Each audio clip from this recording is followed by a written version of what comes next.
I didn't get it started fast enough. I was rushing to get it started. I knew you were getting closer, but I couldn't get it in time Oh, to witness the transition for dark to light.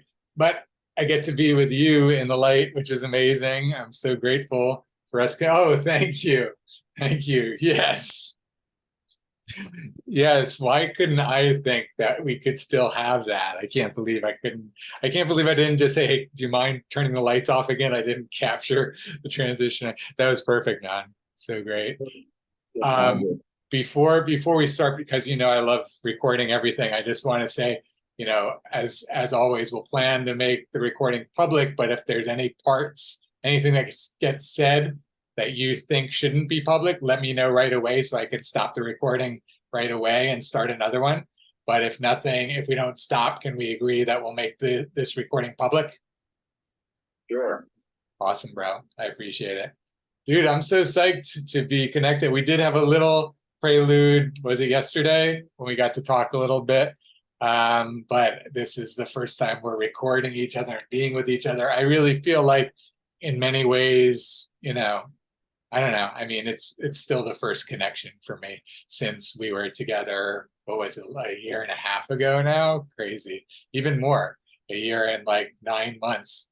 So it's like how time goes by, and I appreciate, how we keep coming back to each other and finding each other at great moments. And I really appreciate the resonance you're feeling and the ways you're seeing, more alignment with some of the things you've been talking about and thinking about and want to do. And like I shared with you, and we'll go into the details, but really in many ways, at this point, I'm designing this to be the operating system that lets you create your app however you want to create it and be able to plug right in, with the rest of society, having full access to everyone in the system and the whole collective global brain. And whoever wants to play your game your way, they get to choose you. And so, in many ways, that's kind of what's going to be happening here. Although, I should say at the same time, a lot of it is designed to create, the collective choice so that the collectives are aligning around choices, right? Like if there's still 100 choices, it's still a lot of dispersed resources, right? But get like the top, 3, 4, 5 choices, let them compete against each other to evolve to that next level. You get what I'm saying? That's just I'm open to like thoughts around that, but I'm just sharing with you like what my thoughts are around like ways that we're essentially using this system to multi-evolve as fast as we can, because every time you're at a junction point of where you could evolve in different directions, now we're going to be so organized that typically we'll have enough resources organized around several of these different directions to be able to actually take action and create results in different dimensions simultaneously, right? And now we're measuring their effectiveness and their time and their resources and all that, so that again, the whole system is monitoring what's the optimum way for us to evolve, given all the data points and all that's happening. And you know what I'm saying? Like we're building a system that systematizes us evolving so we can get our shit together as quickly as possible, because the way that we're doing it is totally back assward right now. No, that is what I'm talking about. That's what I mean by alignment. In that, I don't have. I mean, I had a different name for it. I have a different concept. In some ways than the way that you're describing, United for Action. But in a lot of ways, it is United for Action. So, like, what you're building, is I wouldn't think of it as like necessarily a separate thing, but I think there'll be a lot of tools like that, and it's sort of like what people are doing anyway, but like you say, trying to systematize it. These things are already existing, like, because people just coordinate, especially in smaller groups, but when you're trying to bring larger groups together and the whole world together, you need systems that are they're especially taking advantage of all the scalable technology that we have and instant communication. So yeah, You're I want to hear your details more about how United for Action is going now and those mechanisms so that Yeah. help you flesh them out a little bit. I try not to have too much ego in all of these ideas. I think that they're just, that you can't really have ownership of ideas, right? Like, I've right? I have something to share with you around that. I really appreciate you saying that because I feel like in the last few months, I've hit on the concept that the whole patent process in our society is greatly inhibiting our society. Because when you have a process where one person who has a great idea becomes the gatekeeper of who can have access and use that idea in the world, that's such an inefficient way to, I mean, we're creating. Typically used to like What's recording that? technology. I think, yeah, I think it's weaponized even. You know, it's not even just an accidental byproduct. It's considered gets weaponized to hold back and competition and things like that. If you think about it, because this is where I've figured it out, and you will totally get this. If you're trying to imagine our highest evolution as a society, what you would imagine is that we've evolved to the place that we can speak the best ideas out of our mouth, the most creative, the most innovative ideas out of our mouth every moment that we get them, and they can be captured within a matrix that the algorithm figures out, that however it gets monetized and however it gets used, we get a royalty on it, and the people that we've built our idea on top of get a royalty, and all of the money flows properly to all the people that are creating value in an automatic system where all we'd have to do is speak, and the AI is capturing it and processing it, and we're getting to that point really, really quickly, actually. So, Yeah, I don't want to stop you. yeah. We are getting, I was going to point to like Jacques Fresco's, resource-based economy, and that was his concept, very sci-fi kind of, that there would be a centralized intelligence that would be the one responsible for, solving this data problem of like, yeah, we have all of these inputs, and we want to meet the supply and demand issue for everybody. And the market forces do that in a way, but it's mindless, and it's chaotic, and it's creating a lot of disruption. Like, and when you are feeling the pressure, and this is the thing, this is where I feel the internal pressure, and the whole world will start waking up to this pressure, that we are on a fast path to destruction, to self-destruction right now, that not only are we heading in that direction, but as much as we've tried in every way over the last decades, we've found no way to even start budging ourselves off of it, let alone get off of this path to destruction, right? Right. Like, there's an eco crisis, there's a climate crisis, there's war in the Middle East. It's a poly crisis that we're in right now, and I think that necessity is the mother of invention. So hopefully all of these transformations are going to happen in the nick of time, and I appreciate you saying that, because, again, with those challenges that we're facing, the scale and the scope. Let me just collect my thoughts real quick here. The scale and the scope of these issues, is huge, but you can't be overwhelmed by them. Like, one problem at a time we can solve. Like, is it possible to feed all the people in the world easily? Is it possible to give everybody water like easily? Like, there's right. Can we not fish all the fish out of the sea? Like, these problems are solvable. Yeah. I apologize for getting hung up. Let me return to the thought that we have, recognizing that we currently have no way to get off this path to self-destruction, that we have to figure out as quickly as possible how we transition to a path of self-preservation and self-regeneration. And so really that's what I've been focusing on, is to make that transition happen as quickly as possible.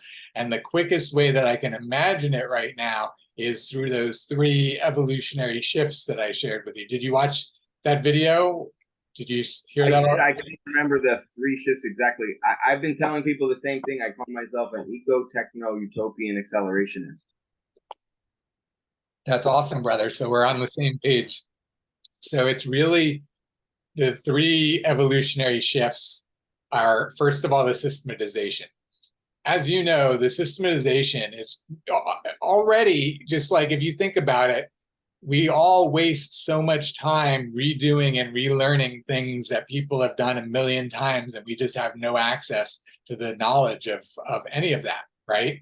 So to start to collect knowledge of everything about everything so that we have access to that all of the time, that is going to totally shift the way our thinking process goes. Not only that, but let me share this part with you, because this will give you an idea of how quickly this will be revolutionary.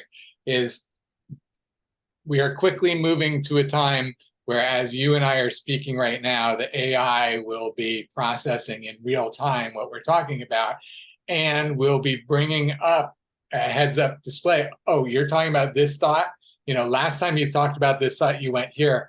The last time Dylan talked about this thought, he went here. These friends went this way. 20% of people go this way. These experts go this way.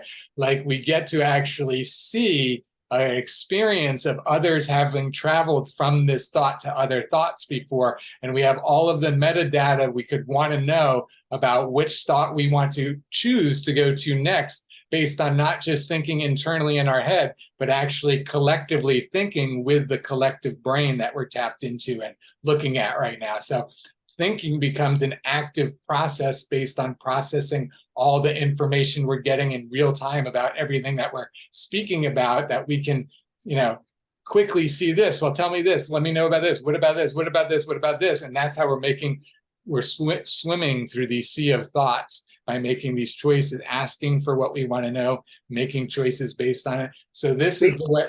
Yeah, this is the evolution of search. I mean, at one point there was the Dewey Decimal System. I mean, there's so many different ways that search happens. You know, I think of like fireflies beaming in the darkness, and there's different ways that that we're all communicating and searching for the things that we need, and the relationships. But nowadays, yes, AI is solving the algorithm problem. You know, people get prompted with videos, and people get prompted with all sorts of things, right? But you're going out there in so many situations in a searching space, whether if you're trying to find a job, if you're trying to find a product that you want to buy, if you're trying to find a date, everything is a searchable space in which entities, nodes need to be connected based on associated properties. And so we've built algorithms to solve that, but it takes intelligence to recognize like what all the contexts are. Like, key terms help. You go to a club because people are interested in some key term, and these things have worked for us, but we're opening up a new threat, like a new throttle. Like it's another gear for sure when it comes to connecting the dots. So it's Absolutely. Great. I'm glad that you shared all of that. And in terms of like the rating, what you just described is the rating system. I've already even built that system. So, people choose to rate whatever they want, on a certain scale. And then whoever is using that same scale, now you've got an app basically, right? So you're mentioning clubs or whatever you want to evaluate. You create a rating scale, and then your friends start using it. And now, you have a user base, and you have the ability to, share information and make decisions based off of information, especially if you start to create, collect different data points, right? So yeah, makes sense. Weights and measures, everybody being able to kind of vote in a different sense, and create content, like creates, whenever you have a platform like that, it's really helpful. I think what you really want is like the APIs to connect all the content spaces that exist. Yeah, for sure, we're going to have all of the existing businesses that want to do business in this new space tap into this platform. So every entity out there will definitely be tapping in. The one thing I want to say before I forget about what you were saying about search is that search right now, there is no normalized data. That's the big problem with search. So it doesn't matter how much you apply AI to our mess of data right now. It can't make sense out of it the same way it can make sense out of normalized data that you're collecting systematically about everything. Now you have data that you can actually make intelligent choices from. So we actually need to systematize society in order to really unlock the true potential of AI. AI is just trying to make sense of a mess without doing this.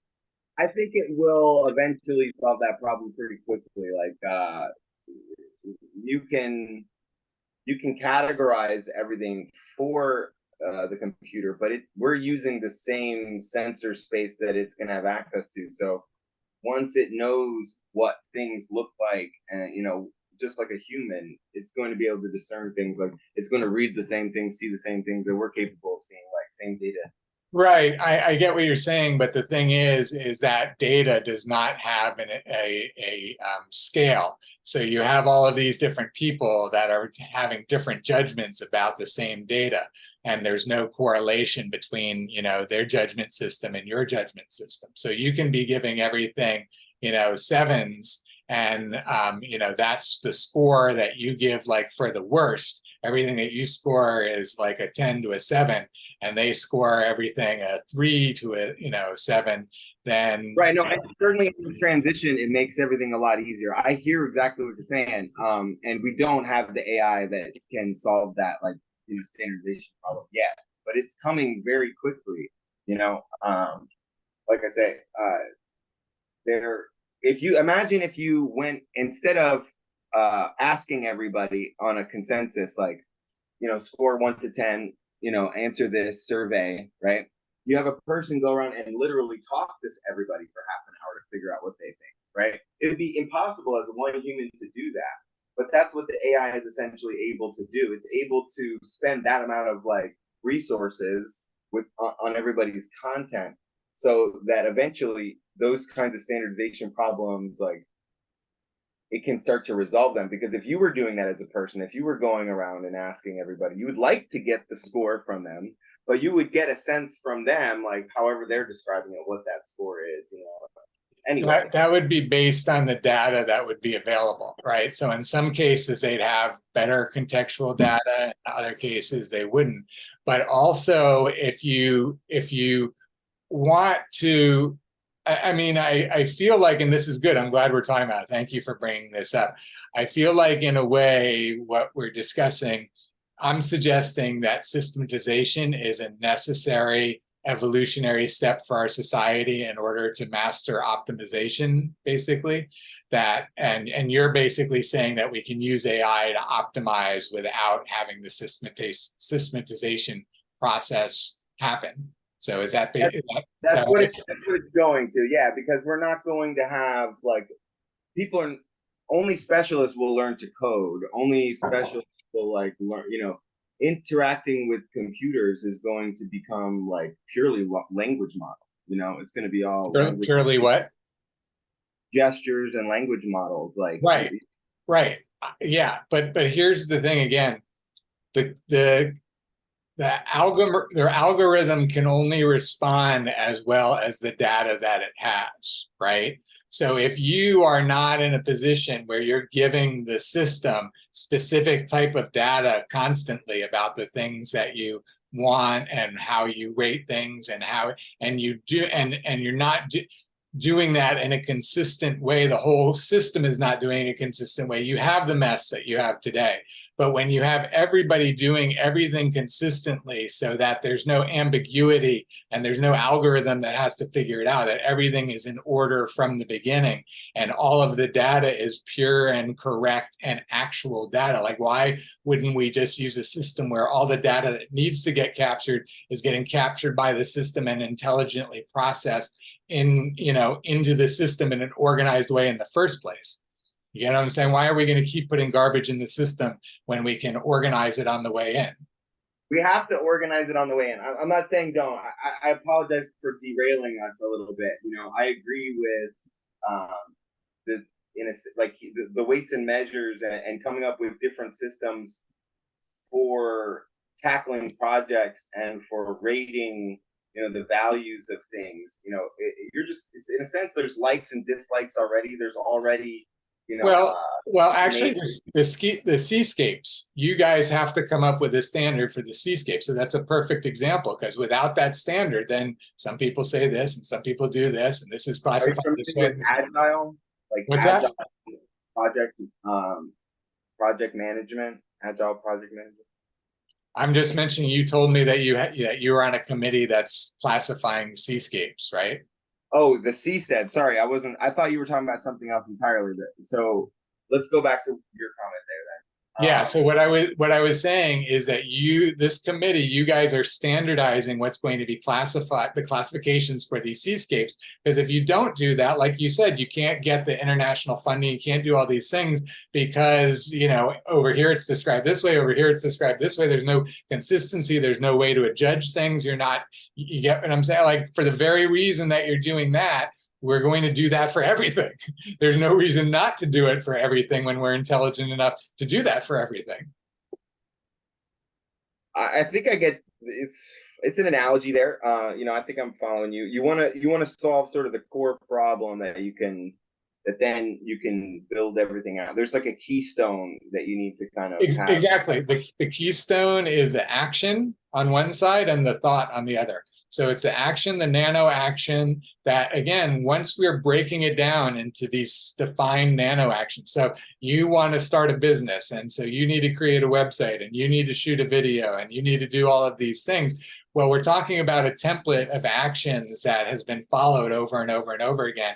And you get to go down, this action tree to choose your version of it based on your budget and what's important to you. And you get to see what your friend did and what you get what I'm saying? Like, you get all the data you could ever imagine wanting to know of what's happened in the world in order to make a decision about it. Like, you can pick out that specific data because it's there. You get what I'm saying? So every decision you make is by you choosing, show me this, who thought that, and then once you make a decision, then if it's related to purchase in some way or some monetary exchange, then every entity that was part of that query, and especially the ones that were in alignment with the one that you chose, are going to receive a fractional commission for their referral, basically, of you to that entity.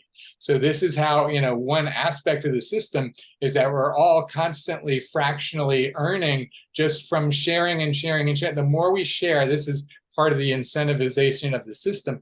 The more we share and the more we influence and the more people, the more data points basically that we put out into the world, the more pebbles that we're leaving for us to earn revenue through all the things that we're recommending and all the ways that all the channels that we're earning revenue. I hear you. I think that might be untenable, to have different types of, certain systems. I felt that with a lot with different cryptocurrencies. People have, a proof of stake and, proof of work. There's different ways that people can create value in an economy, and it's good if you can inflate the currency to the people that are the ones generating the value in the economy, the goods and services, And I'm So- not following you, and I do want to follow. In different language, yeah. I see that you're creating like action steps, for people to achieve what I would call projects. Yeah. So let's actually look at it so that you can, visually see what it is at this stage. And what you just described as projects are what I'm calling reality generating machines. So the reality generating machines are the machines that we build to accomplish some task, right? So we're about to look at it. The page is loading now. It's loaded. So this is the full page with all of the technology behind it. And so right now, these are machine. What's that? Reality generating machine seems like a lot. Why that instead of project? I don't know. We'll work on that later. I'm not married to any of this. What I'm doing is I'm providing a starting point for the conversation so we can evolve to whatever the best is. So if the best is project or reality generating machine or whatever it is, we'll get there. But what you're looking at is you're looking at the navigation here.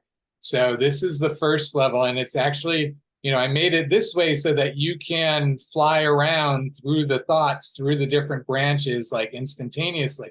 And whatever you want to do at any one of these thoughts, you've got your app toolbox right here. So you just open up your toolbox, you got all your different apps, and then whatever apps you're running, you can do. Like in this case, you can replicate this concept or save a replicated concept here, or duplicate this concept or save a duplicated concept here. These are functional as well as these other apps. So this is like the foundation of what it looks like right now in terms of, running through the information there. And I will show you more, but basically, again, when we expand it out, like this is a perfect example where I purposely made this generic. So we're going to assemble a council of business accelerators and we're going to select members. So for this, to select the members, we're going to do research. We're going to research options. We're going to communicate material, create communication materials, manage communication. This, everything from select members down is a template of actions that can be applied to other types of situations where you need to select members, right? And then when you have people that are going into real detail about all of these things and you're following their lead, then they can be earning money from taking you down a path of success, as an example, right? But essentially what we're doing is we're creating this hierarchy of actions so that our actions are normalized within a system. They all fit in the proper places, and we can follow them and we can build with them, right? This is basically fractally built so that it's infinitely repeatable and in all directions. And so basically it just creates this whole new way that we navigate thoughts, navigate actions. It gives us the ability to work with things in a totally systematized way so that we can be so intentional and effective and communicate together and all of that. And even with what you were saying about like the hand gestures and all of that, like I did all of this with the icons to create a whole iconography. So this is the way the whole system works. And because everything is based on the functionality or what you learn from an icon, then it's language independent. That means that everyone in the whole world understands what that icon does and what that icon does. So it's really amazing in that way that this is like one thing that's built into here, right? And but again, the whole idea, as you're seeing, is that it's not just all random trying to figure it out anymore, whether we have AI helping us or not. Like we are completely and utterly organized about everything so that we are optimizing every minute, every penny, everything, because we got a whole lot of shit that we got to get taken care of before we die. Like we're all like, that's part of the foundation of this for me. And I'll just share with this personally, but let me give you a chance to respond, share your thoughts, tell me what you're hearing, all of that sort of stuff.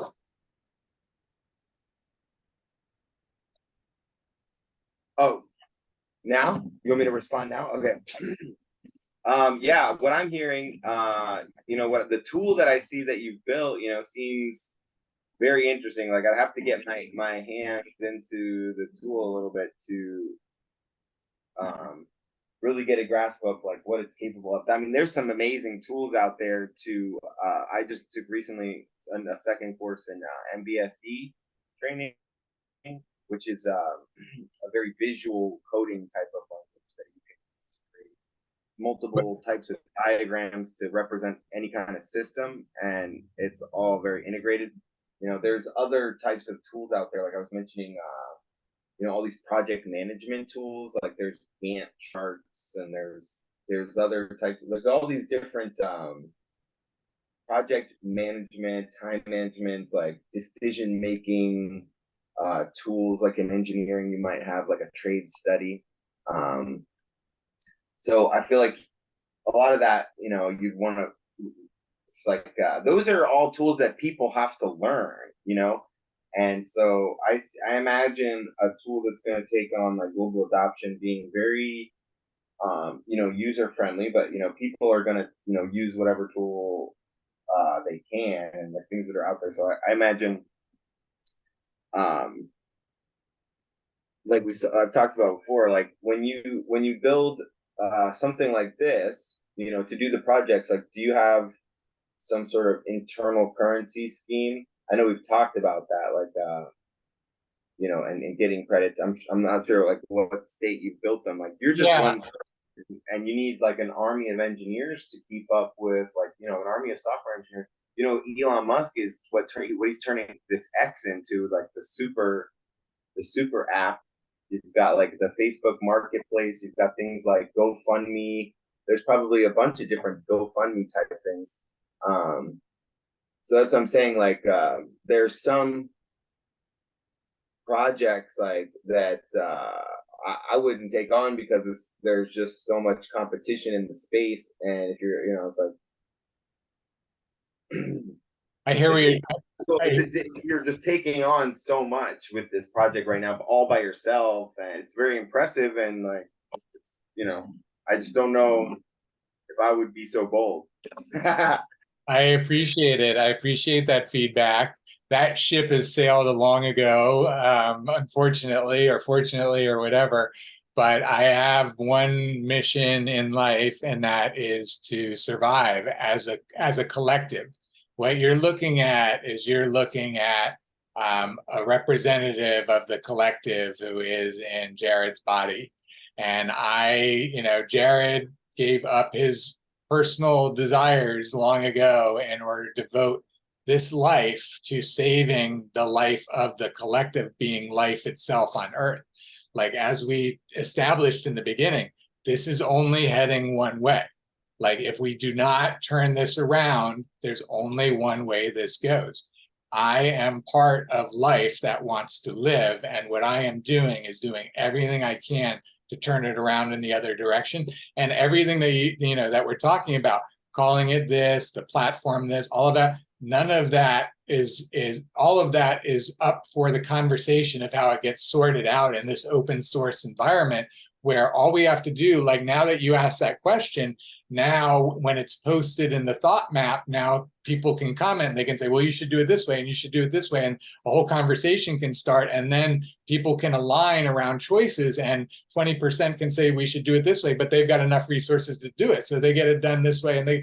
And however it's going to go, like, there's so many different ways that we can just create movement and evolution, and we're just stuck in a world that like stymies that right now. So what I am doing is I'm just showing us one way that we can break out of this reality and begin to move in a different direction. And whether I get it all right or whether I get it all wrong, all I need to do is to show the world that it is possible. And now we will start to strive. We will find the people that are ready to strive for it. And that's all I need to work with right now, are the people that want to. I agree. I think that like, it is very important to do the thing that you're talking about doing. The urgency of all of the polycrises is definitely apparent. There's also like this simultaneous like wave of transformation that's happening, sort of whether you or I do anything about it, And so, like, we talked about Mr. Beast building like 100 wells. Like, there's a lot of different projects that, when I say GoFundMe, I don't just mean like, here's an example. It's like, here's an example that's working. There's Simbi and even Amazon. Like, people are selling things back and forth to each other. I just think that it's hard to create like the whole internet in a box, but I think that's what you're talking about. I think that's what we're. I'm not trying to replace Amazon or GoFundMe or any of them. What I'm doing is I'm offering an opportunity for them to be the leaders of bringing their services into this platform. Because the reason that this platform exists, I think I need to back up a little bit because we jumped in on a lot of details, and I need to, I think, give you the bigger picture really quickly so you can get like why we're doing these things, right? Can I give you that now? I thought I was on the same page as to why, there's the polycrisis of things, and there's the infinite potential of people. No. But in terms of how and why the system is structured the way it is, there's 3 evolutionary shifts, and that's, you mentioned, you might have seen them. The 3 evolutionary shifts that this is supporting is, first, systematization, which we talked about. Second is collectivism, for us to actually start to identify with the collective and to be invested in saving the collective. Because again, what that means is we have to be intelligent enough as individuals to understand that we are headed towards impending collective death if we as individuals do not start owning our collective, being a part of the collective, right? Like, if we all just keep acting as individuals as we are, we keep heading down this path. The only way to go down a different path, well, not the only way, but an important shift is when we embrace collectivism. And so the main way that I'm doing that, as I mentioned, is with the commissions. Because with the commissions, where they're always being a third party in the middle of every transaction, now it may, and not just the primary connector, but generations behind and fractionally for the queries and all of that, is that it incentivizes us to support everybody that's all around us. Like, if I support him, I get rewarded. If I support her, I get rewarded. Support, support, support, support. Like, our whole world becomes, how can I support everybody, rather than I need mine, I need mine, I need to get mine, I need to get mine. You get what I'm saying? It's like a whole consciousness shift that is an important shift. And again, whether it happens through the connector or whatever other way, there is a way that we can design to accelerate that evolutionary shift. And the last, and this is why I brought it up, which is the important, which is the alignment. Because we are going, as long as we are operating within a world right now where every one of us is giving our money to the corporations that are doing all of the damage to the environment and our health and all of that. And like right now, there's no way I can stop. There's no way that you can stop. We are existing within a system where it's impossible for us to withdraw our financial support from the entities that are abusing us, right? That's like, we can't do that in our society right now. So we have to build our systems in a way that we are aligning all of our monetary choices in alignment, and any other resource devotion in alignment with our values and what we care about. And so this system, the winners will be the ones that are being transparent, right? The ones that will tell you who their supply chain partners are, and then those supply chain partners tell you their supply chain. So you can see that your dollars are not going to cut down the Amazon, and your dollars are not going to some coal plant, and your dollar. So this transparency is what ends up, once we are collecting, organizing in sufficient mass, as the system allows us, around these common ideas that, so many of us, millions, tens of millions, who want the same thing, can make a collective choice about which brand we're going to support in the marketplace that is going to cater to our consumer interests. Once we get that kind of power, that we can create winners in the marketplace and we can move markets, basically, that's when Wall Street will get behind it, because Wall Street will know that we now have the power to choose the winners. They want to back the companies that are being the winners, the ones that are doing the things that we want. This is how we shift from self-destruction to self-preservation, as we shift the incentive structure from exploitation to satisfying, our first need, which is survivability. So that's really how we get to survivability. Yeah, let me respond then. Because I agree with you. I think all of these things are happening, that if we're talking about accelerating them happening. Yeah. The organic food that you see in the grocery store wasn't always there, Businesses and corporations are slaves. We just don't know that. You know what I mean? It's like the consumers do have all the power in the world, because whatever they want to buy, the corporations will sell them. There's some momentum to that whole thing. You have to kind of boycott the things that you don't want to, but that's what you're talking about is making that happen. So things like I say, the rating systems that people already have in certain marketplaces, the histories that you have. You do an Airbnb, and who's the better one, and whatever business. There's safe seafood and different, certifications and things like that exist. Exactly. And so people are businesses already recognize there's margin on like sustainability, but there's this issue of like, is it even real? Like, there's no soil testing with organic certification. So you don't know anything. And businesses are going to hide if there was stuff, toxic in the soil. Like, that's their initiative, So yeah, you need systems that are robust and transparent, like kind of double blind in a way, so that people are not, getting getting duped by where their stuff's coming from. But Value. yeah, but here's the thing. This is why it becomes like a self-fulfilling prophecy, because as we keep growing the collective and the power of the collective keeps growing, doing what you just described, cheating, or trying to pull one over on the collective would be like the harshest punishment, and you would basically be like banished from the system, right?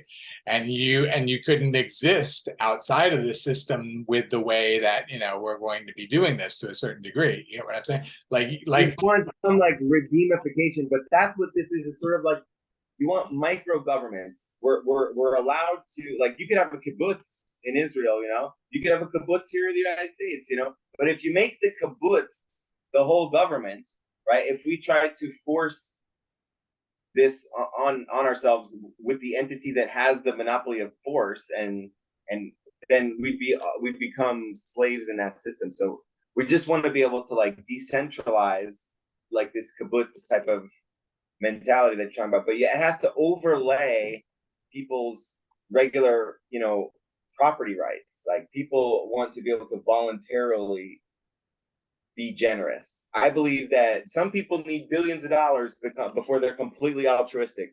Some people have enough money that they're trying to be philanthropic, like completely.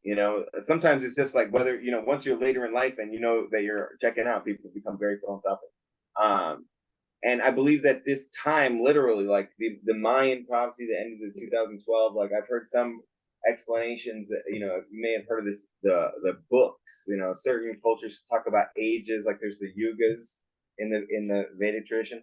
In the Mayan tradition, they talk about this book of power being, becoming the book of compassion in the translations that I heard. And that makes sense to me in the way that, up until now, individuals and entities, nation states and corporations have been very, hungry for power and concentrating that power. But compassion is a luxury. And now that, once people have gotten all this power, they've gotten all this pleasure, there's so much comfort in life compared to the way people were living hundreds of years ago. It's like magical existence, the medicine it's incredible. So people, that transformation is happening because we went through the power stage. We have the power now, now we have the luxury to be compassionate. It's just natural. When people's needs are met, they go into like self-actualization, and then they realize that their needs are the needs of their community. They won't tolerate the suffering around them, right. So that's what's it is happening already, as you're saying, and there's not only individual animals dying every day, but species and ecosystems, and more and more species are being found with bellies full of plastic, and we already have so much baked into the system that's going to continue to break down in terms of plastics over the next decades. And forever chemicals are only going to keep accumulating even more. Can anything be considered organic anymore if it's grown outside, when rainwater all around the world is deemed carcinogenic at this point from the level of...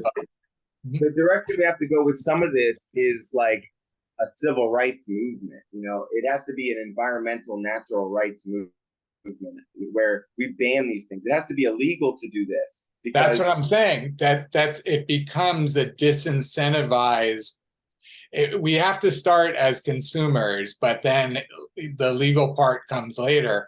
But once the legal part has to be very upfront, because think about if we were abolitionists living in the time of slavery, and that was the moral crisis of the day. It wasn't even as bad as we're all going to die. It was just like, this is terrible for these people. We can't tolerate this suffering anymore. So what would we do? Would we just tell everybody, you need to be smarter consumers, you need to be better consumers and more compassionate, and not buy the slave goods? If you don't buy the slave goods, then nobody can can afford to pay, to own slaves, they'll have to get rid of their slaves and do this differently. But people would probably have faked it and sold the slave goods as if they weren't slave goods. Nobody would have known the difference. You had to make it outright illegal. You couldn't make it a moral issue. Like, there's poor people. If there's some way that, I'm sorry to interrupt. Go ahead. Just to finish that point, like, if there are poor people starving to death, you can't make the moral argument to them that they shouldn't eat this last squirrel or they shouldn't chop this tree down to cook their food. Like, you can't make the moral argument to people that that don't have the luxury of that moral. They're going to choose the cheapest food. They're going to choose they don't have the luxury of this altruism, is what I'm saying. And so two issues. Yeah, you have to make the ecocide illegal. You have to change what we consider the private property. It was legal to own slaves because slaves were considered property. It's legal for the ecocide to exist because we said that everything is property.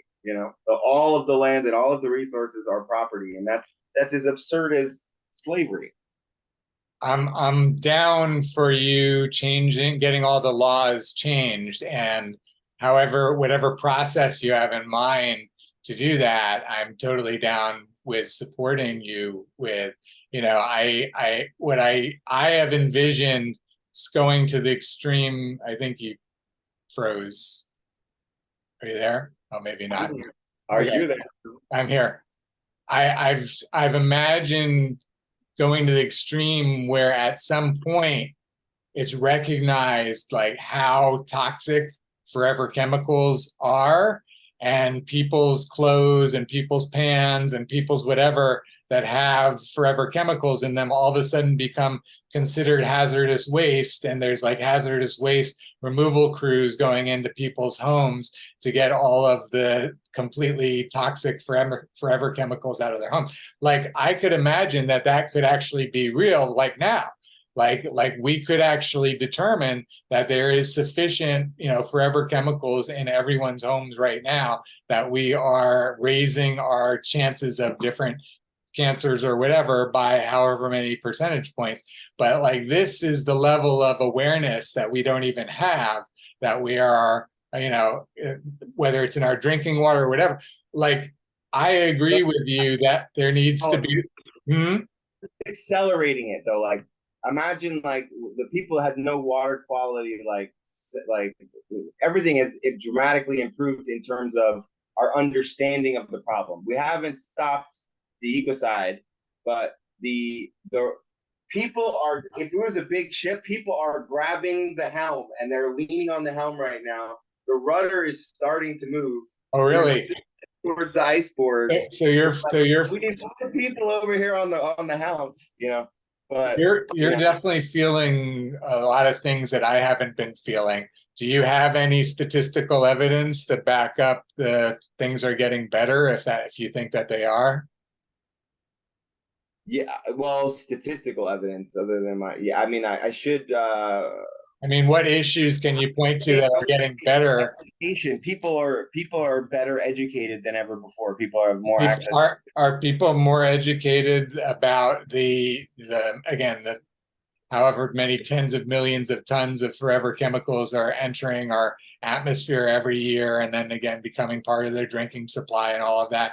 Are people educated to the point that they're actually appropriately addressing the imminent mortal dangers that they're facing right now? Like how are they addressing them fast enough? I think they we are on a track to die. What I am doing is I am trying to prevent our imminent death as quickly as possible, because that's where we're headed. You're not the only one. There's a lot of people out there. I'm glad we're going to all work together for sure, but without a system that allows us to all work together in such a systematized way, then it keeps looking a lot like it has been, which is basically taking the entire resources of the globe and dividing them up amongst thousands of organizations that are incentivized to compete against the others and do better than the others and get media attention and get donors and get whatever. It's like, if you want to solve any issues, then the system that we've got that's solving our issues is about the worst way that you could figure how to use your resources to create results. Systems for making systems have been constantly getting better. Like, we can build rocket ships, we can build incredibly complex software, we can build the most remarkable things. I only see that level of systems, like of people approaching any kind of a project like that in really like engineering and maybe like business. They have elaborate sort of plans in a sense, but certainly engineering and science, like, and huge projects and corporate structures, like, we're already organizing like huge amounts of people in lots of different ways. I just think that the organization. Can I give you just an example? Like, it's coming to my mind just because it's so gross for what you're describing. So, you recall before the Leadership Council, I was doing the vaccine considerations project with the students, right? And we were talking with different nonprofits and looking at health departments and what they were doing and what they were putting out. So what was happening is that the government was allocating all these billions of dollars, and then they were dividing them up equally amongst the 50 states. And so each state was getting their however many billions of dollars. And then so the public health department for that state then distributed most of those funds down to the local health departments. And then what was happening was literally just about every local health department in the country was independently producing their own pamphlets, brochures, information packages. Like what needed to get done could have been done once and replicated 50,000 times.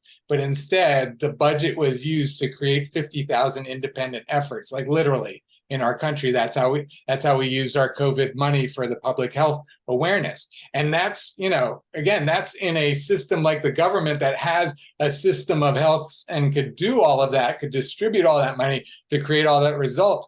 We don't have anything in our society that is allowing us to create results or scale or even know what the person on the other side of the street is doing in their home, let alone on the other side of the world. And without access to any of that information, and without having a system that's collecting that information, that people are incentivized to put information into the system, then how are we going to evolve? Like, we need to evolve faster than that. That's the point. Like what you're describing, those are caveman days. Like, that's done. Like, we're done with our pre-systematization. Systematization is going to be the norm for our world within the next, I would say, 5 to 10 years at the most. There's not going to be any part of our world that's not going to be systematized, because there's no profit behind it. Like, all the incentive is to be efficient, effective, best use of money, best use of time. So it's like somebody is going to be figuring that out everywhere once we have a system that allows for the systematization of everything. And especially when just anybody can be an app developer just by doing their own system, and now other people adopt their system.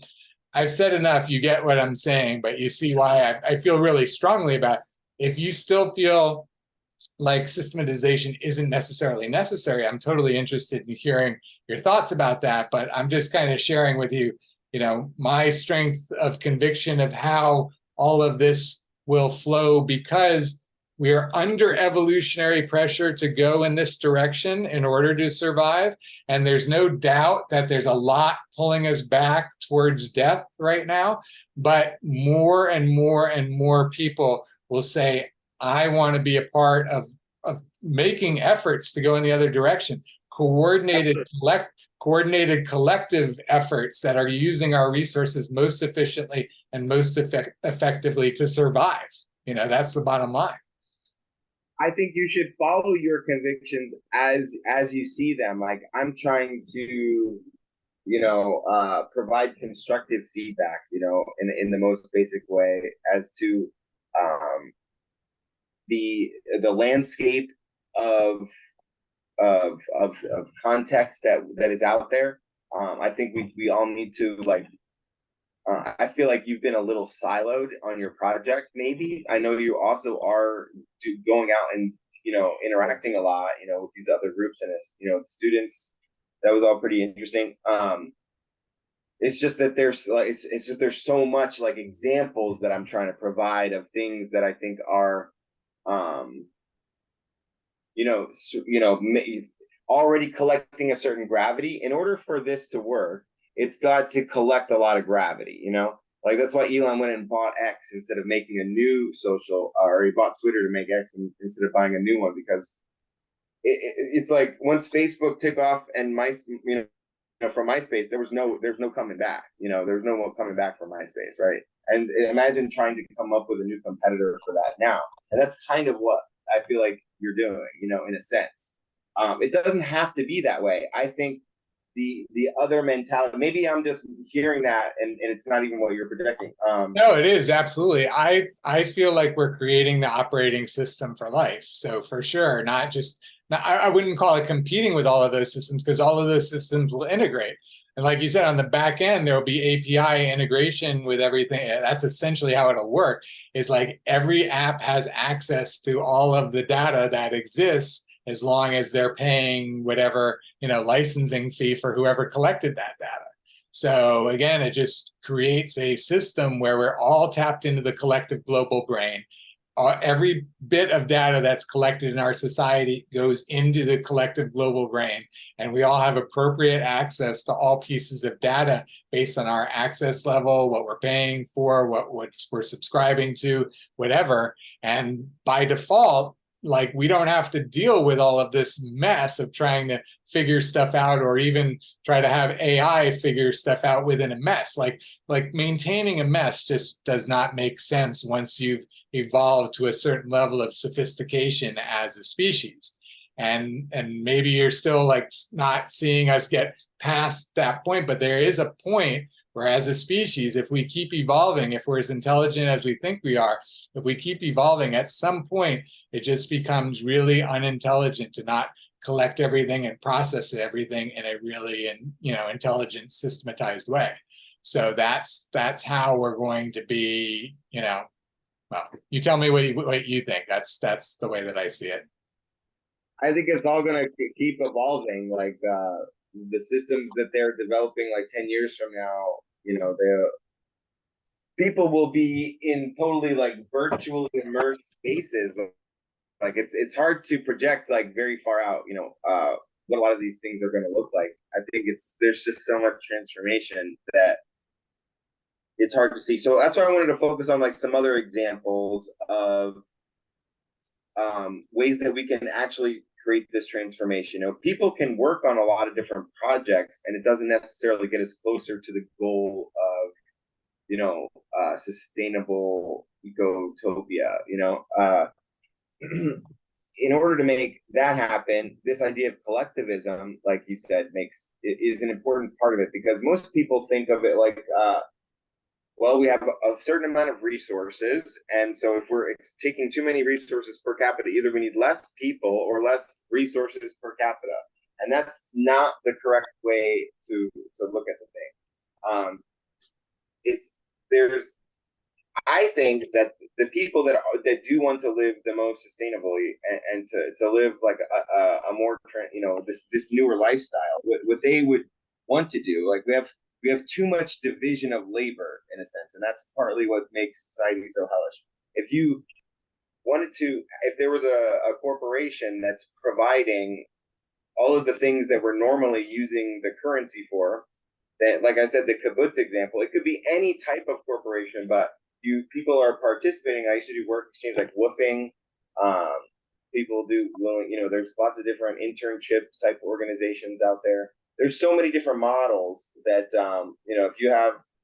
if you're at a university and you have like the food program that they get on, you go to the cafeteria however many times a day you're allowed to, and you live in the dorm. There's this like pricing structure that they have so that people can live in that community affordably, and so that's what I think is going to be the franchisable kind of concept, is that people can contribute on is sort of like these eco villages, like modern eco villages, even decentralized eco villages, where people are able to share some amenities, community, whatever their resources are. It could be the land for events, it could be tools, a ladder, a screwdriver, it could be their goods and services. But that's why you need all these layers in the same system in order for all of these things to work. And that's what I say. One person is just a daunting task to try and build that. I keep looking for other similar things out there, and it seems like the landscape of similar things is growing so much faster than I could have even built something anyway. So I don't know. It's like it's all happening so fast. It's hard to even push the ball. To know where to push it. There's other much better programmers than I am, and now I'm like working with the to program. So yeah. I totally get it, and that's kind of the point, right? Is that the resources that are already out there for everything, like how do we, like you said, how do we all point in one direction, right? And so the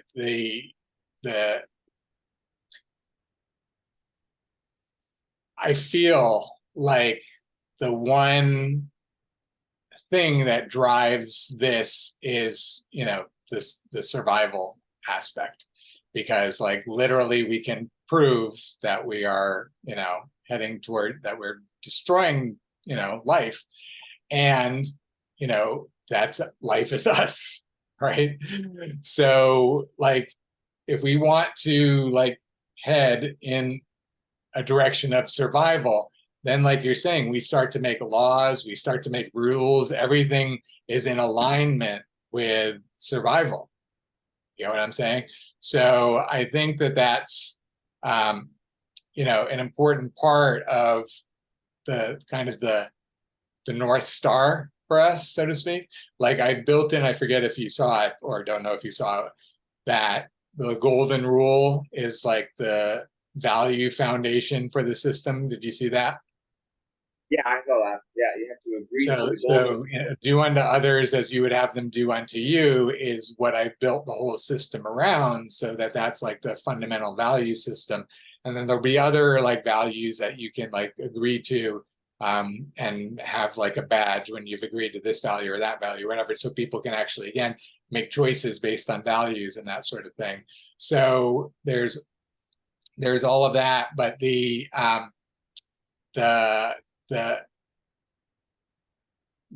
collectivism, as you describe, the shift to be able to have this shift of consciousness of going from where we're incentivized right now, that's our society is incentivized to either be selfish or to exploit. And the businesses that are exploiting laws, pollution, resources, whatever it is, are the winners in our society right now. They're the most profitable. They're the ones that are most rewarded by Wall Street. So when we're living in a society where the incentive structure is actually driving us towards, exploitation, then all we really should expect is exploitation. So we really do need to create alignment between what our values are, starting with survivability, starting with self-preservation, but we need to create an alignment between our values and what our world is. And that's why, again, the transparency of these businesses, the supply chain, knowing that every dollar is going to what you want to create in the world.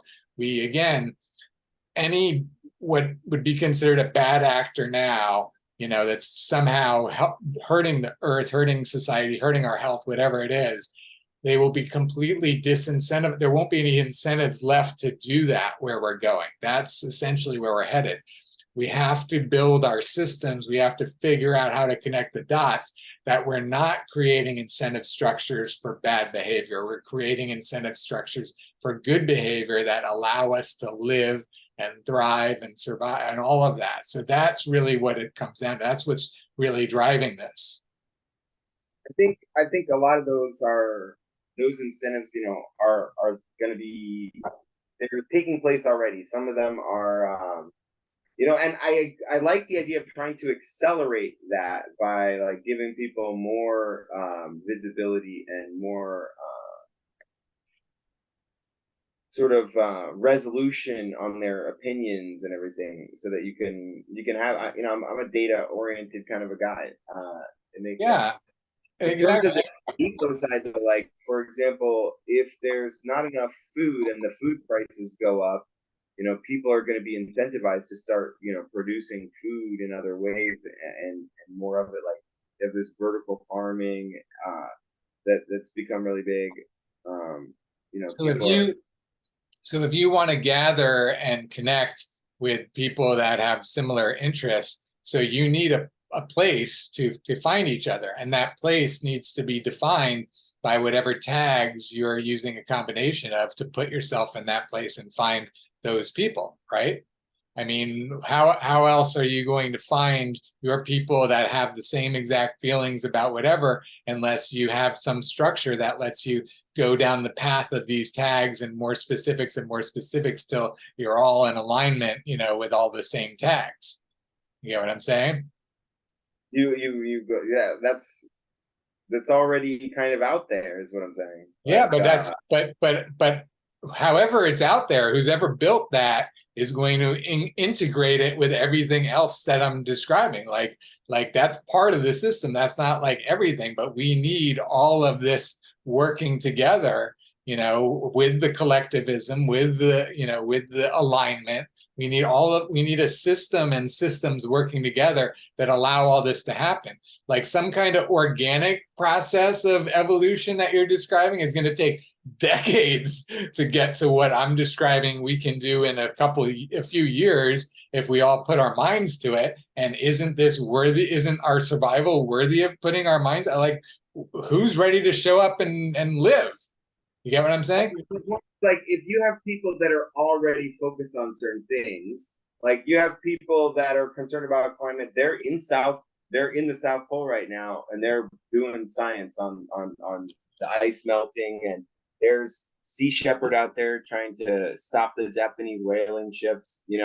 Does he need your app? Like, does he need this program in order to communicate? There's like Reddit forums. There's countless internet forums for people to find niche spaces for them to talk about any kind of thing, and they don't talk about that necessarily. They talk about other stuff. Like, but if everybody that has the same idea about what they want to do, like that Sea Shepherd or whatever only happened because of the donations of enough people to buy a whole ship. Like that's how something like that happened. You don't get a ship until you have enough people that come together to say, now we have enough money to buy a ship, right? Right. So I wanted to do a project right now. Like I have like the permaculture thing. I'm trying to do more to get us towards sustainable floating island micronations. And there's like I would go to GoFundMe, and I have a Facebook page for that. Like if people wanted to join the Facebook page, then they would be able to like interact in that space. Like you could set up a Slack. But the people, like that's how things are done sort of now. Like I'm trying to figure out like right, but that's a perfect example, because right now you're talking about doing a GoFundMe and putting it on your Facebook and putting it on your other social. And maybe, if you're really proactive, you'll ask a couple friends if they would share it on their social network so that you can reach an even bigger audience than you're able to reach through your own personal network. You might call in some favors to have some other people put it out to their networks. But the most that you're ever going to get done in today's current world is manually, putting whatever your offer is out to whatever networks you're willing to manually reach out to get that done with, rather than be already integrated in a system where as soon as you put what you are wanting to accomplish, like everybody that's expressed an interest in wanting to get that done is instantly going to see what Dylan's new thing is and have the choice to be able to support it. So you could have the whole world support you, instantly in a system like this, as opposed to some crazy manual process that you're describing that makes it nearly impossible for any of us to do anything. I mean, with this system, you would have gotten what's that? I agree that, having, like, that's why I say I've been talking about the same thing. I think there's a need for this. I think that, like, let's say MySpace was way better than Facebook right now. Let's say MySpace, they had some updates. They've been using AI in the background. They're better than Facebook. Is everybody just going to migrate over to MySpace from Facebook? No, they have like it's the weight of the gravity of the people that are on it. So right. I just don't know how to solve that problem. Even if you have the best. Oh, okay. That's easy. That's easy, dude. I thought you had been in on this. The influencer army. Didn't I share the influencer army with you before? No? Okay. I mean, okay. I don't know to imagine. Yeah, the influencer army. So so the influencer army, and this is why I'm working on moving to Los Angeles as quickly as I can to actually start raising the influencer army. But if you want to move masses of people, who are the people that have influence over masses of people in our society? Okay, those are the influencers. When they send something out, to their millions or tens of millions of followers, then there's lots of potential for action there. So, and when you start organizing influencers together where they're doing a coordinated campaign reaching hundreds of millions of people with repeated messages, now you can move society in a way. So that's like the easy part. That's like the easy advertising, dude. We're talking about advertising. I mean, that as well. I mean, there's a lot of different aspects to what I just described. It's just that if you could leverage, like, there's the what is that, like, there's these giant music festivals that get put on, like One Love Peace concert and the different ones that, I don't know if Woodstock was like that, but a lot of the influencers, are philanthropic in a certain way, and they would, because they want to influence their own brand too, to be more sustainable, to be associated with all of the positive things, Dude, I'm about to revolutionize content creation because I'm about to have influencers everywhere start to use their influence to create results in the world. I'm creating a real direct mechanism for that. And that's just one example of one app of how to use this system, but it's going to be really important. It's going to go really fast because we're going to start to systematize how you convert influence into results. So we're creating the mechanisms for that. Sweet.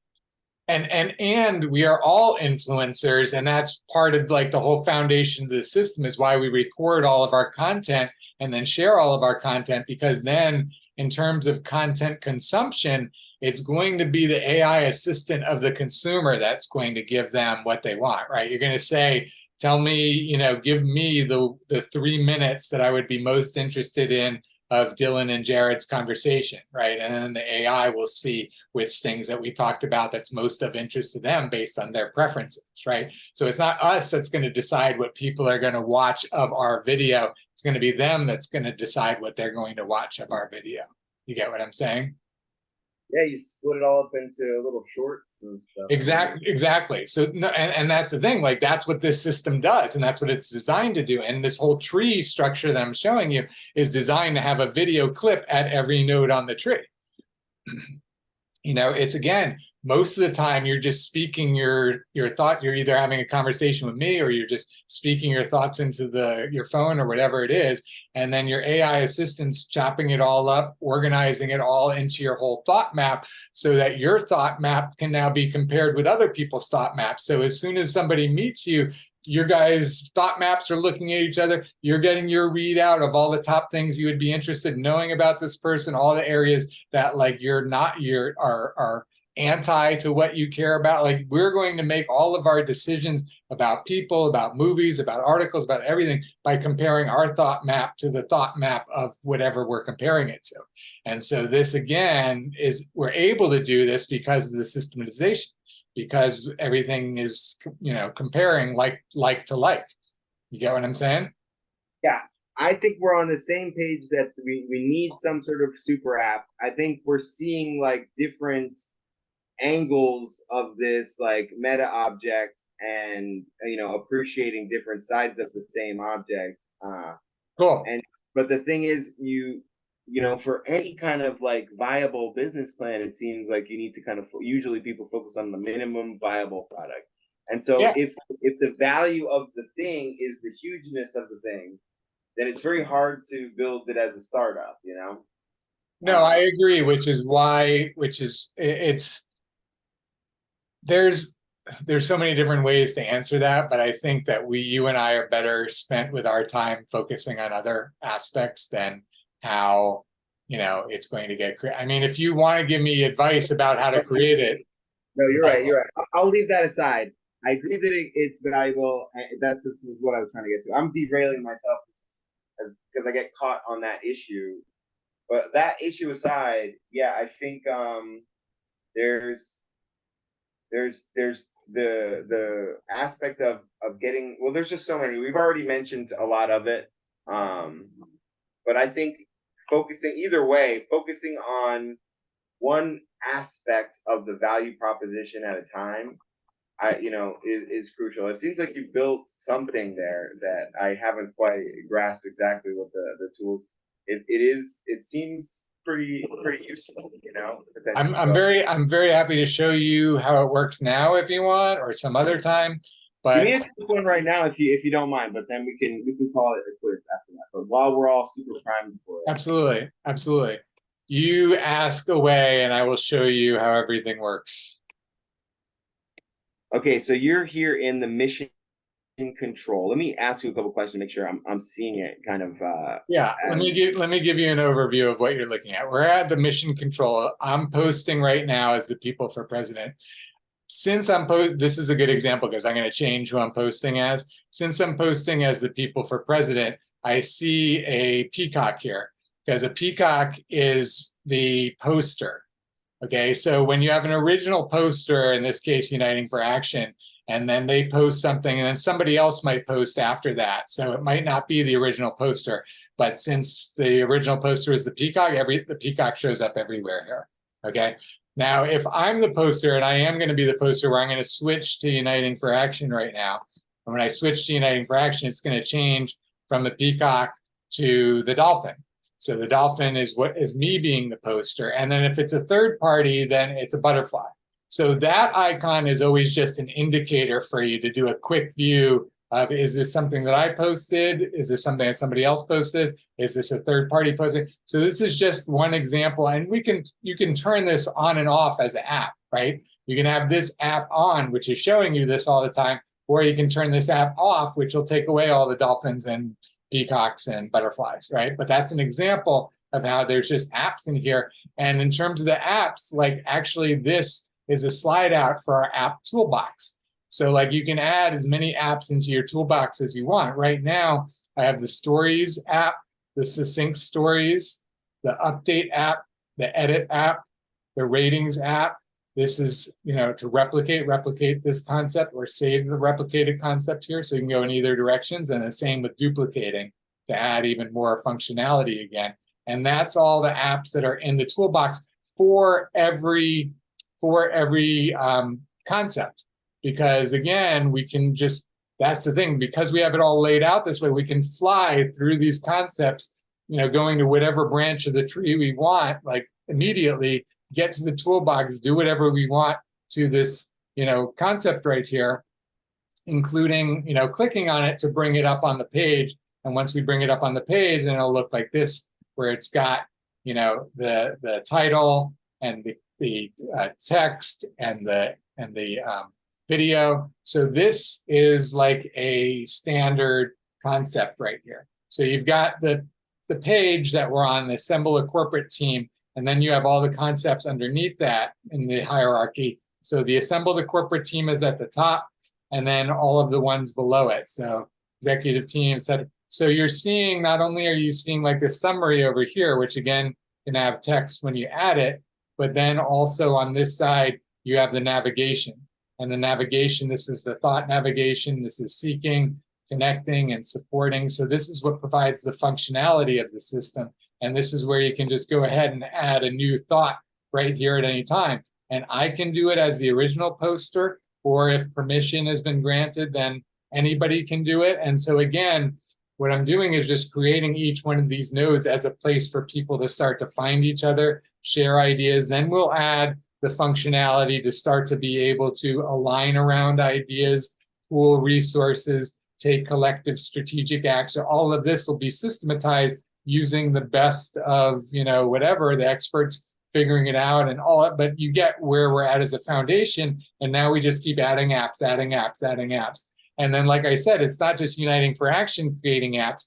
We're going to build it foundationally so that you and everybody else in the world can create your own app just as well as anybody else. And the most valuable apps and the most used apps are going to be the ones that are going to be, generating revenue. But then again, that just becomes another channel of revenue for not only you, but for me when I send people to your app and other people that are sending people, and everybody wants. So again, you get the whole idea of what it looks like and where we're at with it.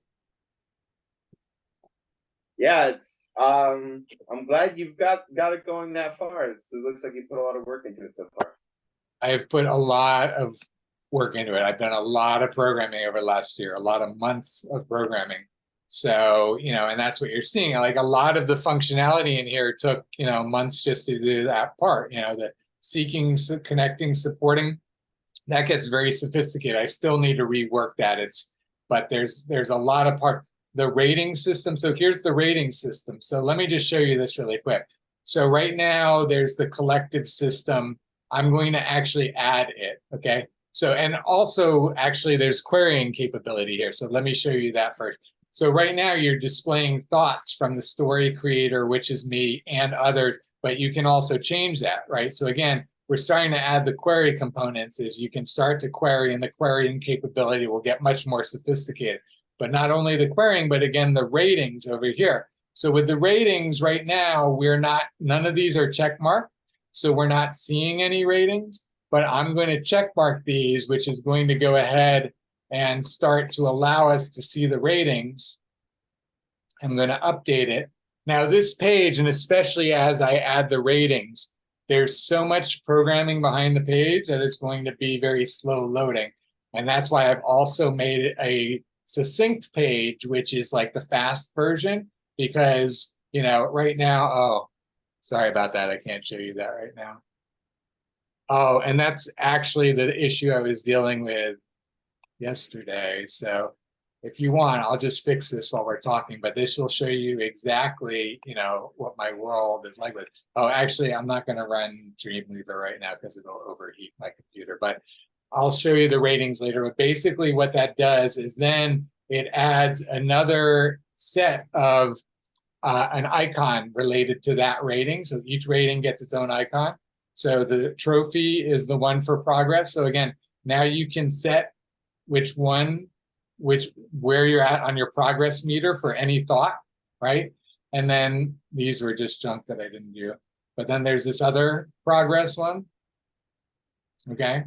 So again, you can have these different systems, and then you can go ahead and see those ratings or not see those ratings. And then that's just another layer of functionality, because this, again, those becomes the measures, right? So you have the rating systems, you can add them to any types of concepts, and then you've got your app development going on.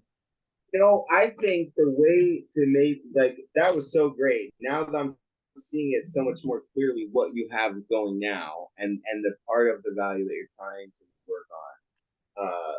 And it's a totally different thing, but now that I'm seeing it a little better, I think that it's user-friendly enough. It's a nice, not overly graphical, but still, pretty high end, of what it is you're trying to make there. I would say, I know you had some technical difficulties, but the accountability circle that I've been doing, I think fits so perfectly with that. Like, people have their own goals. They're very focused on whatever goals it is that they have, and they do like to share the goals. Like, I think, I got the accountability circle. It's not my idea. other people are doing that. There's other accountability circles going on. I don't know who's, I've been into other types of circles, and there's lots of different types of circles that people are doing out there. But that type of thing where you're just going to, some people are focused on environmental stuff, but a lot of times people just have their whatever they're trying to make it to the end of the week. They might have specific goals that are much more near term and smaller than saving the world or saving the whales. For sure, for sure. And that's why I've made this. Thankfully it's worked out that it scales to all levels, and it works just as well for anybody with whatever their goals are. And so by having a system like this, and this is the thing, when you say they have a goal, like until they communicate that goal to other people, there's like no chance for them to get connected with whatever they need to accomplish that, right? Like, unless you can do it all on your own. Like, if you can do it all on your own, that's fine. But what I'm talking about is I'm talking about any goal that requires a videographer or a website developer or an editor or whatever it is, right? We've been doing it very informally, but as I'm saying, like, it works enough to get people to the table to participate. And I was trying to create tools like kind of on the fly without putting much effort necessarily, but it's similar in that way that just for people to write down their goals for the group, that's part of the circle, is like people crystallizing their goals. Like, well, is that really what you want? Like, or exactly. Like your higher goal? Can we just focus on the life changing goals instead of just kind of getting dragged down into like doing the laundry all the time? Well, here's the thing is, with this system, once everything is systematized, when you speak a goal into the ethers and the artificial intelligence processes it, it will instantly give you a number of different options for accomplishing that goal, with a number of different budget ranges, a number of different time frames, a number of different quality choices. You can start to turn the knobs of what's most important to you and how you get this goal accomplished. And then it'll tell you exactly what resources are going to be required in order for you to do it. And it'll get so automated, it'll get to the point where you'll just press the button and say, do it, that you don't even know anything about the process at that point. Like, there's people going to work and doing all the things behind the scenes and the AI and all of that. And all of a sudden, like, ding, the next day you get a notification, here's your result, it's done, just like you get a package delivered today. And that's essentially what's going to start to happen, is we're going to be speaking things into existence. Our system is going to tell us what the reality check and what it's going to take, and we're going to make a decision about yes or no, do we want to commit our resources to that?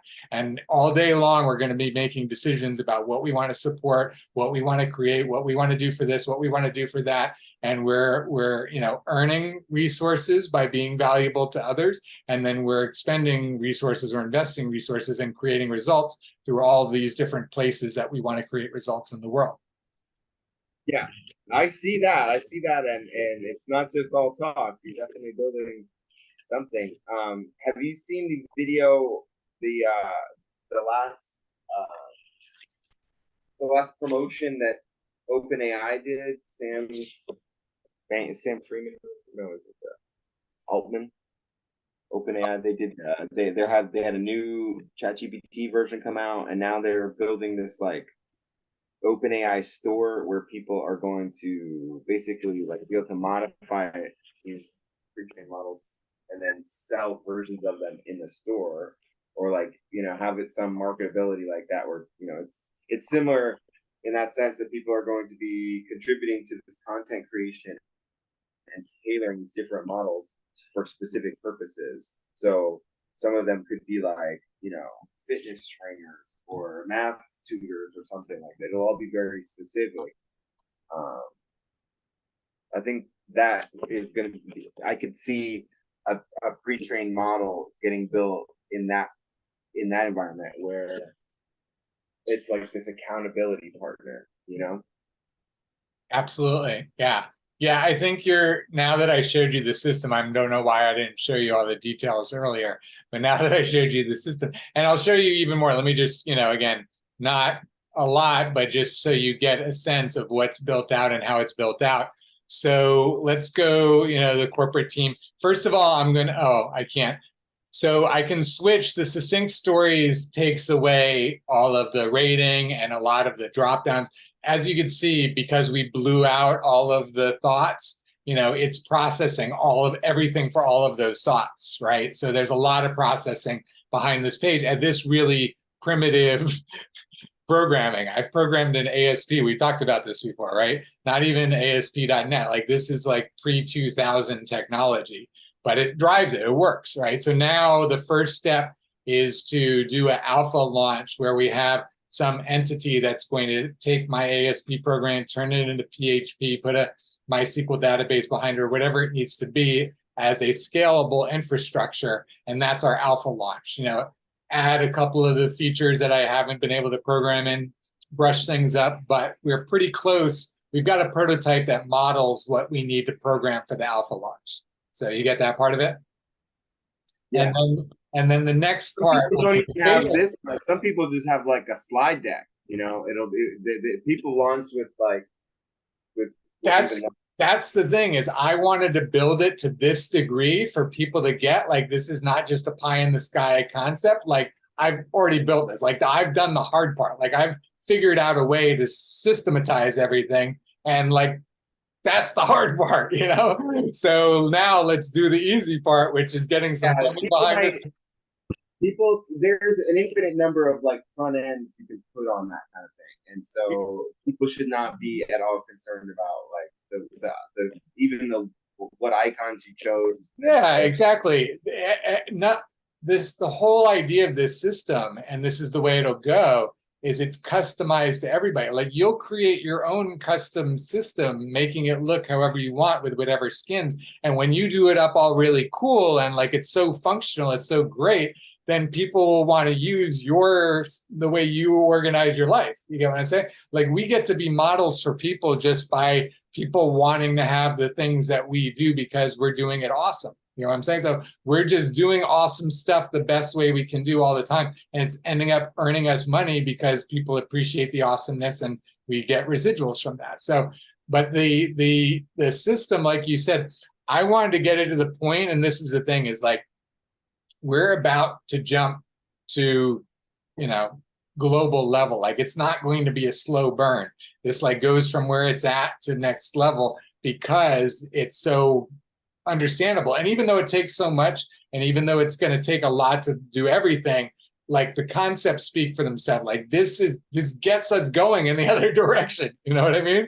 Like in a world that desperately needs us going in the other direction, at least this can start heading us that way. You know what I'm saying? Like it's not meant to be all the answers. It's meant to be the start of a conversation around a lot of different details that need to get handled, but that we can start having the world experts show up along with the rest of the world to start having a conversation in a way that we can start just doing whatever the best is that we've got, at the moment, and just do that over and over and over. You get what I'm saying? Like intentional evolution. We are intentionally evolving because we need to, that's basically it. So you feel me? Yeah, it's a GitHub for projects, for actions and for accountability in a way.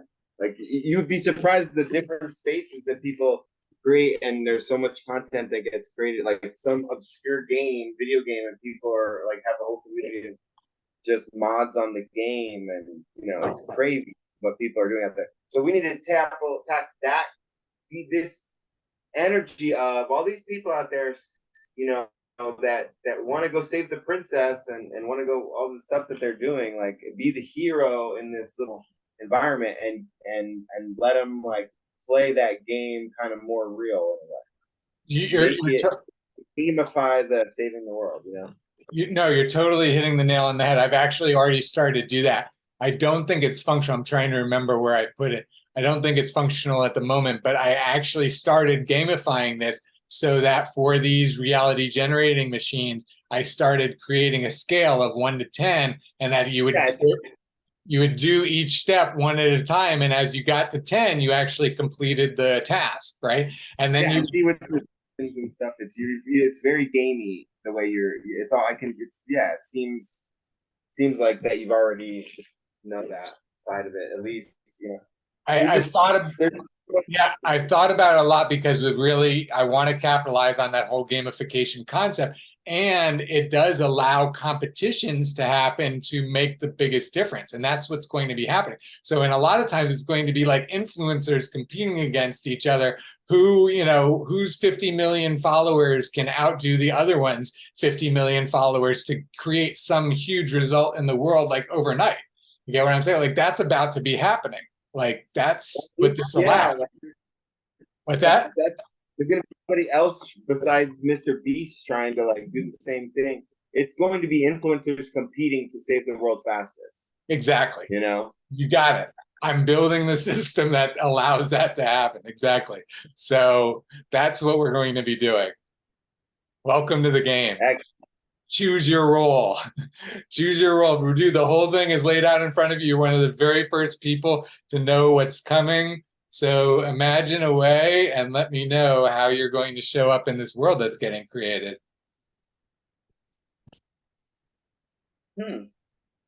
Well, I got to take a break here and get ready for that other some other things I'm doing, but I'm going to keep the conversation going with you. I know I'm super busy right now with all the other stuff I'm doing, so I'm surprised that I was able to spend this much time talking to you about it. But it is exciting that you have some stuff going on. I want to stay in the loop. Yeah, when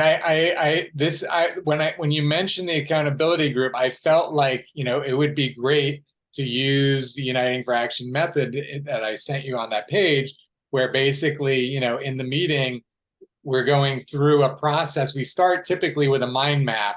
And then from the mind map, we start adding it into the Uniting for Action system. Because again, it's when you speak it into existence that then we can chop it up and then we can share it. Now they can share it through the Uniting for Action system and they can start having other supporters send it to them. Especially again, if they're incentivizing it with some kind of commissions or referral fees or whatever. So again, I know we're not systematized about that part of it yet, but that just is an example of how we start to head in that direction of create the opportunity for the information to be available, then let mom, brother, girlfriend, whoever share it with people to be able to find the people to create the reality that they're looking to create. It's all very exciting. It does take processing and systems and standards in order to make the big wheel turn. So it's all pretty cool. It's all very exciting. Good job, Jared. I appreciate it. I appreciate it. And I thank you, brother. I appreciate you, getting to see how this has gone from the concept of the manifestation process a year and a half ago to this fully built out functional system that allows us to start systematizing actions and thoughts and all of that and all the different functionality that I built in. So it's great, for you to witness it and for me to show up and like say, oh my God, I freaking did it. I freaking did this. And now we get to, like I said, like this, to me, this is the hard part. Like telling people like, how hard is it going to be to let the right people know and it to go where it needs to go? It's like, I freaking figured out how to do all of this. This is the stuff I've been spending the last 10 years in my mind. How do we get it into a system that we can actually use the system? And now we have at least the first draft of our system, and now we get to go forward from here. So do users just create an account and then they start creating content from there? As soon as we get to the alpha launch, that's what it's going to be. But I don't have the at the moment the ability to support users. So we have to get the infrastructure in place to have, a better, where I don't have to be the one fixing the bugs that are coming up in the system, and that we have support, for people that are users. So as soon as we get to that point and have the, the alpha system launched, which I would like to do within the next 2 to 3 months, that's my time frame. Is I really want to get this done quickly. I want to get a lot of resources really quick. I think we will find the right people. Be thinking excuse me, of people that you know that you want to connect me with that can, help further this. Because a lot of, right now it's just networking, networking, networking, networking. That's my job, is just to network my way to the right people that can do all the right things that can make this happen, and for them to start networking. But this is a very much one person at a time, just like you are doing. It's like, this is cool. We should be doing this. I'm going to figure out, what ways I can support. I'm going to figure out who I should tell about this. And just one person at a time will start to create our collective. And then as we get the alpha launch and the influencers and then the whole plan, then we'll be able to really like blow it up at scale. Let's say I was going to implement this in my accountability circles, and I was like, hey, there's this tool, you guys, that I think we could use for the accountability circle. We would be able to like put in our action items and check in on each other for that. I think that would be the way to do it. Yeah. You have individuals that bring others into their like friendly circles. Exactly. You have a way of like making the calls and recording the calls on there, or you don't even have to record them, but I guess people would just use the tool like on the side, like I'm in a WhatsApp call with people and like open up your account, like, and what is your goals? Like you have to report on your goal. You have to, say what your next goal is, because that's usually the formula that we use. Is like stating your goals, and then like let's say you were here last week, we're gonna say like, well, how did it go? And that's basically the tools that you provided there. We do it verbally, but we do like kind of check in the WhatsApp circle, like, oh, if somebody's achieved something, they'll post something in there. So I think that is actually one of the best use cases for the tool, is like just accountability partners, like accountability group. That's what it seems like to me right now. Yeah, I appreciate you mentioning that and feeling that way and bringing that up. And yeah, I'm excited for you to keep kind of ruminating on it. I'll share the video with you. I think this was good for publishing, right? There was nothing said that you are concerned about, right? I don't think so. I don't think so. The location of the rebel base or anything like that. So cool. So yeah, I really honor and appreciate all the feedback. I appreciate that, you stuck with the conversation and we got to the system that allowed you to see more, fully the capabilities that we're going to have as this evolves even further from here. So, and listen, the night and day between where we're headed right now and where this allows us to start heading, it's just too significant for this to stay down too long. Like this is going to be the #1 story in the world relatively soon. As soon as we can build everything to scale, that's the biggest challenge right now. Just being ready for the world to show up and start using it, right? And having it all organized and work and do everything go in the right places. And we got to just sort all that shit out. But that's like the urgency, so that we can like beta launch in 3 months, 4 months, 5 months, whatever, 6 months, whatever, however fast we can get a beta launch, so that the world is then the user base. You get what I'm saying? Yeah, you really needed to like either integrate with existing messaging kind of spaces that people use, or in some way like have a layer for that, so that people are messaging inside the space with their accounts. Like, did I mention? I apologize. I'm having you're my 4th or 5th meeting today. Did I mention that the universities being the trustees of the system? Did we talk about that? So my vision at the moment, and I'm open to different alternatives, but my vision at the moment is that either the American, or probably more appropriately, but starting with the American, but the global university system be the trustees of the actual infrastructure, that they're the ones that are coding the operating system and creating the functionality that the system has, and they're responsible for maintaining and extending and all that. in collaboration and conjunction with all of the top tech companies and, you know, all the global security experts and just all it's all top of everything, right? All best of the world of everything. But I think It sounds like a good. Well, I'm gonna stop.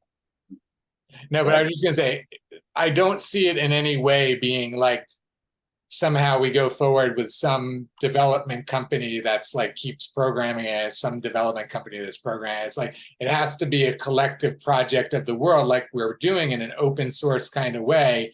And I feel, what's that? Here's the answer. I think that to that, to where, how do you put the value into it? Because, for example, OpenAI, like Elon Musk supposedly gave millions of dollars for them to be a non-for-profit, and now they're like a for-profit, and it's not even open source, and it's called OpenAI.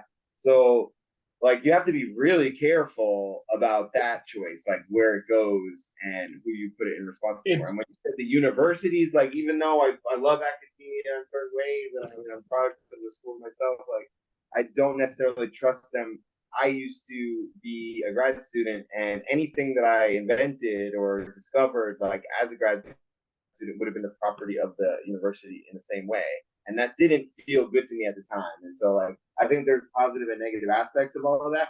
But the way I was sort of like skipping ahead to like my sort of solution to this problem was you make everyone who is a user of the system have to do like a fingerprint analysis, some sort of bio check that we have, like confirming that this is a real person, they are a real user. They get essentially like a share of the system, so that the system is owned like equally by all the users of the system. Because I feel like that's the model that I would want. I believe all the Earth's resources are the common heritage of all the Earthlings. And it's along those lines, but we are setting up a profit-driven structure so that, at least that's the way that I see it right now, so that all of the users are paying user fees for being users of the system, and those user fees are going into the collective that the whole collective owns, and then those fees are what's building out the system, are what's doing things. Like somehow it would be an inefficient and ineffective use of our resources if we didn't use this system to generate like trillions of dollars in our collective pot, so that we can be doing things on a really like high scale. You get what I'm saying? I don't think you can do that with charging outright user fees. With what? You can't do that with charging user fees. It has to be free to use the system, like a Facebook or something. There will be some free use of the system. It's just that like all of the apps in the system are going to have some kinds of fees from whoever owns and offers those apps. So people will be paying.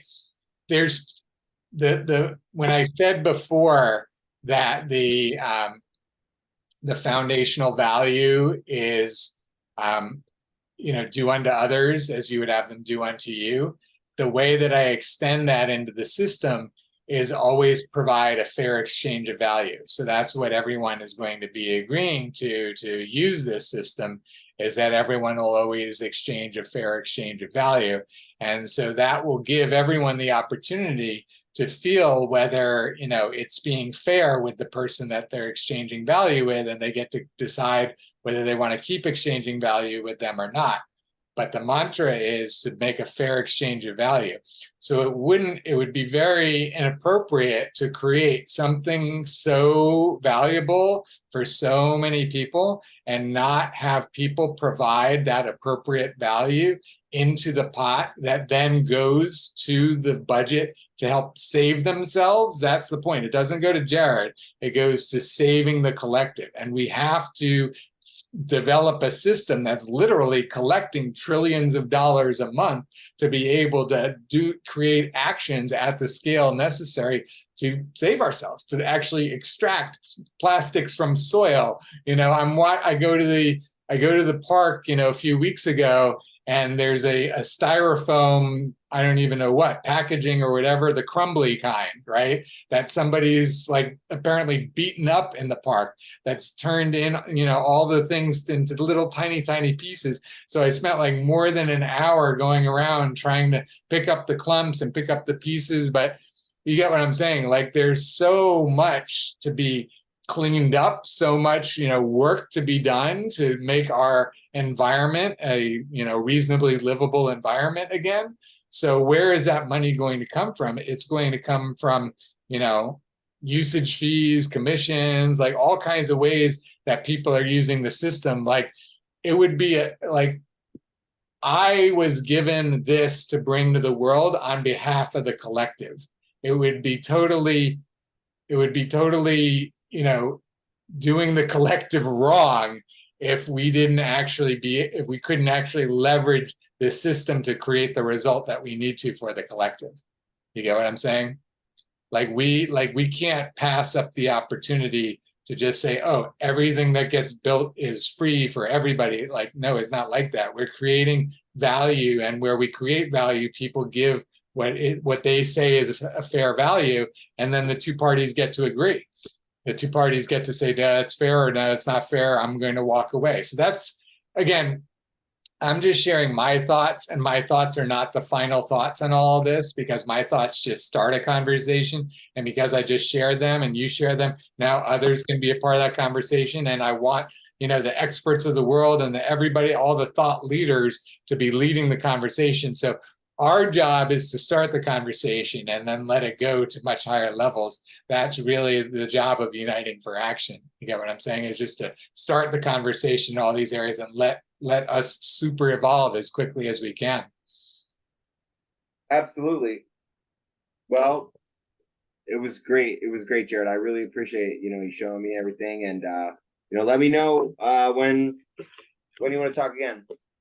Yeah, I appreciate it. I appreciate your time. I appreciate your feedback. I appreciate you, figuring out how to ask, certain questions and challenge certain things. Like I've shared with you, your analysis and your insights and your engineering mind are really, really valuable in, giving all this feedback. So I totally honor and appreciate you, Dylan. Thank you so much for who you are and for who you've been for me and for Uniting for Action and who you're being now. It's freaking awesome, man. I honor you. Thanks, Jared. Yeah. Awesome, bro. Have a great night. Great to be with you. I will see you soon. Likewise. See ya.